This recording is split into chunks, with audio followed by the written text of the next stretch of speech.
Suppose we want to buy a house for $180,000. We have $25,000 saved.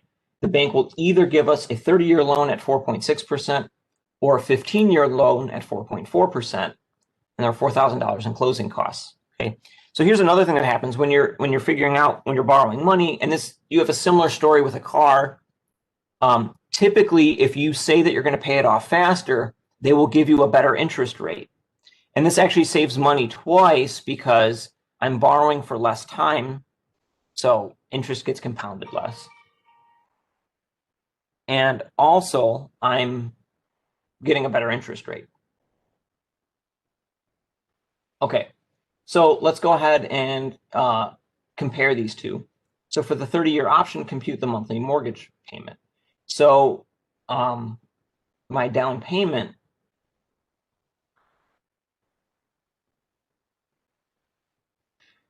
I've saved $25,000. I'm going to pay $4,000 in closing costs. So my down payment is $21,000. Okay. So the amount of money that I have to borrow for my house, if the house costs $180,000, I have $21,000 for my down payment. So the amount that I have to finance, right? That's going to be my borrow amount is $180,000 minus $21,000.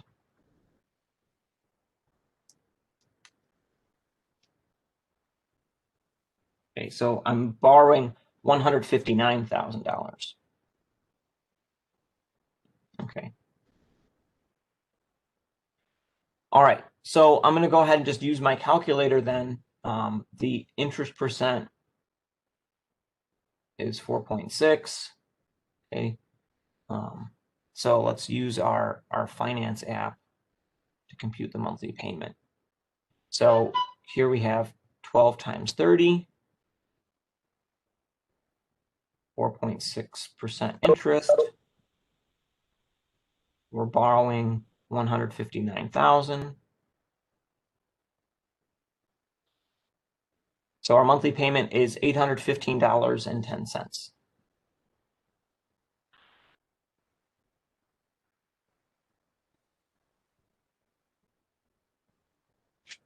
Okay. That's my answer to part A. Okay, part B, compute the total of all the payments over 30 years for the first financing option. Okay.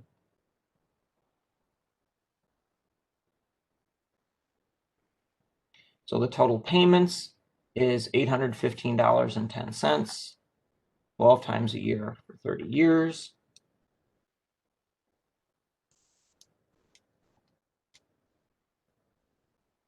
Okay. So I'm going to end up paying $293,436 in total payments. So that's my answer to this part. What I want to do, though, is just to be careful. That's not the same as the total cost. Because I walked into this with an extra $25,000, right? We had the closing costs and the down payment. So my total cost is going to be my payments plus the amount of money that I put in on day one, right? Which is, you know, that $25,000 worth, which is the down payment and the fees. So the total cost for the house under this option would be $318,436. Okay. Now let's look at the 15-year option. For the 15-year option, if I want to compute the monthly mortgage payment, I'm still financing the same amount, so I can sort of reuse some of that work from part A. The finance amount is going to be $159,000. Okay, because it's the same down payment, right?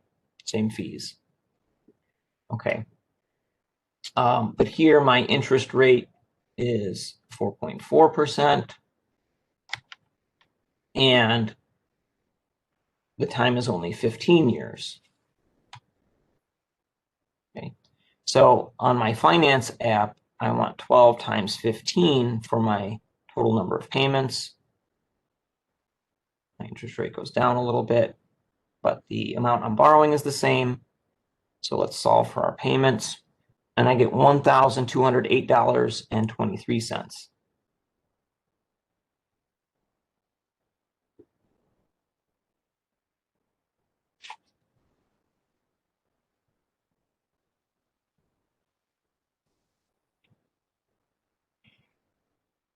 Okay. So if I compute the total payments,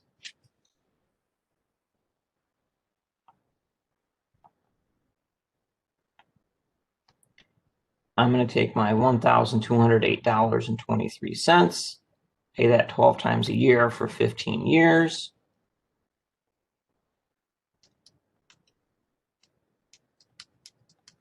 And we get a total of $217,481.40.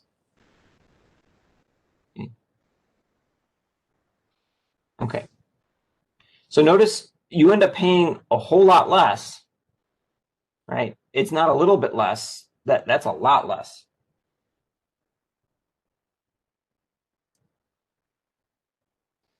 Right, we're saving almost $76,000 here. Okay. So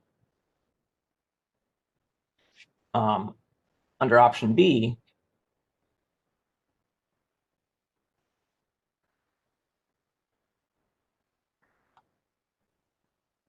we save $75,954.60.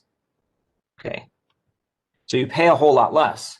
However, I've got a bigger monthly payment. And if I can afford $815, but I can't afford $1,200, maybe option B isn't an option for me, right? So that's one of the things that you do when you're buying something. This is especially true with a car.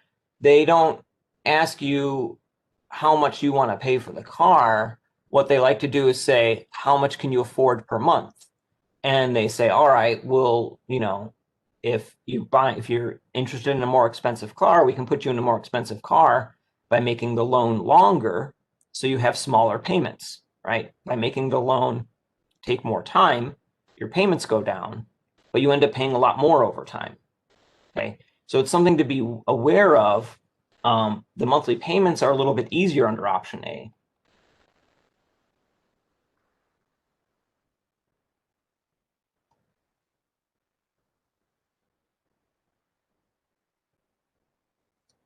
Let me write down exactly how much.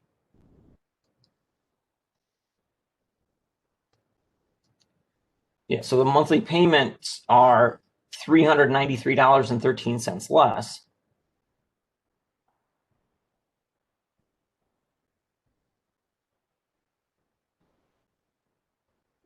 Under option A. Okay. So there's a balance, right? If I say, oh, I'm only going to do a 15-year loan because obviously that's better. If I have the same amount of money that I can put towards my monthly payment, I'm not going to be able to get as nice a car or as nice a house. Okay. But in the long run, I'll have saved more money. Right? I'll have paid less for my thing. So again, when I say compare the two options, I'm not saying there's a better option here. I'm saying what we want to do, one of our goals in this class, is to be able to make good financial decisions. And I guess when I say good, I mean informed financial decisions, right? So if you say, oh, okay, I know that this loan option is going to end up making me pay more money, but I need this smaller payment, okay, then you've made an informed decision. Or if you say, no, if I can afford a little bit higher payment, I end up saving a whole lot of money. Okay, now you've made an informed decision. Okay, one last thing. Suppose that taxes on the house are $6,000 a year and insurance is $1,200 a year. What does that make your monthly payment? So what happens is that if I add those up, right, $7,200 per year, and I divide that by 12,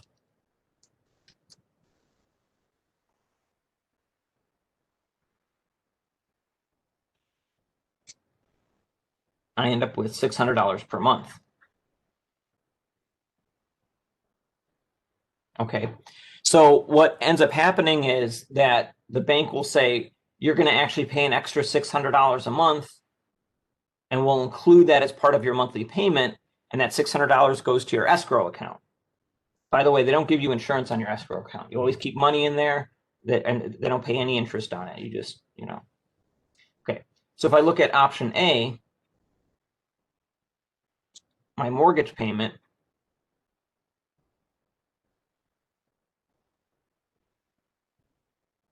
is, we said it was $815.10 plus the $600 that I have to pay to my escrow account.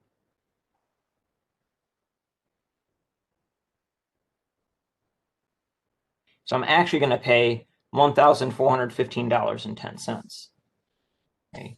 Under option B,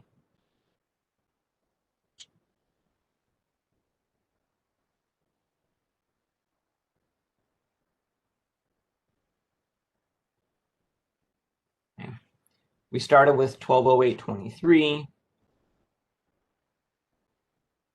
and we have this extra $600. So my actual payment that I have to make to the bank each month is $1,808.23. Okay.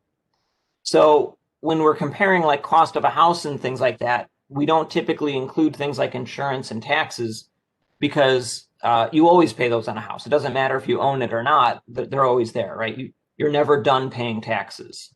Okay. That'll exist forever. And insurance is kind of the same way, right? I mean, you don't decide like, oh, now I've paid off my house, I'll stop buying homeowners insurance. I mean, nobody's forcing you to buy homeowners insurance once your house is paid off.